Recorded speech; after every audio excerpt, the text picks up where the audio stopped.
Hello YouTubers, today I'm going to do Mr. Ben All Aboard for Christmas, episode 41 of the Mr. Ben book readings. Mr. Christmas was looking forward to Christmas. Well, of course he was looking forward to Christmas. He was Mr. Christmas after all. However, this year he was particularly excited because little Miss Leet had invited him to her house for Christmas Day. But there was so much to do before he could leave the North Pole. Father Christmas kept him busy cleaning his sleigh. Little Miss Christmas kept him busy helping her to wrap all the presents.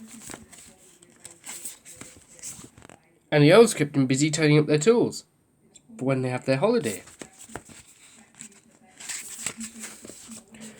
Then Mr. Christmas had to run around the North Pole looking for a present for little Miss Leet.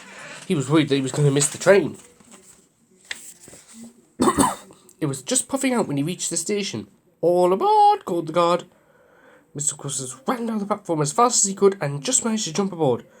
Thank goodness, he said to himself. I would hate to be late for little Miss Leet's Christmas. However, the train was being driven by Mr. Slow, and Mr. Slow, as you may or may not know, takes things ever so slowly. He's as slow as a snail, especially when there's snow. Mr. Christmas looked out the window and watched as a polar bear overtook the train. He could not believe how slowly they were going. If he hadn't hurried, he still would have caught the train.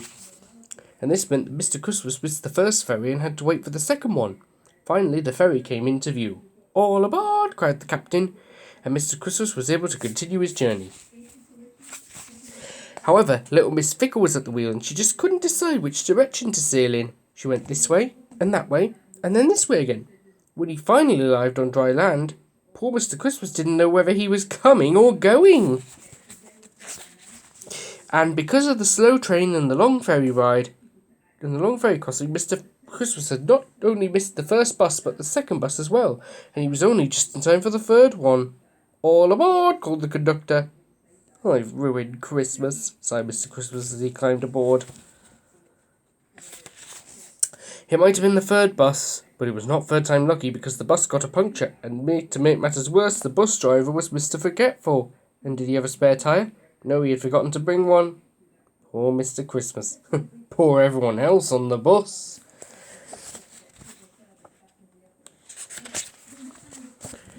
When Mr. Christmas finally reached little Miss Leet's cottage, he was 3 days late.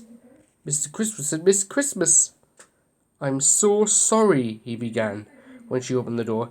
But then he looked past her and saw that the Christmas tree had not been decorated and the turkey was not in the oven. "Silly me," he said, "for of course little Miss Leet never has Christmas on Christmas Day. Her Christmas is always late." Well, that's lucky. Mr. Christmas helped little Miss Leet decorate the tree, and then they opened their presents. Mr. Christmas gave little Miss Leet an alarm clock, and little Miss Leet gave Mr. Christmas an Easter egg from the Easter before. It was very late for Easter, but still delicious. Well, it's the thought that counts.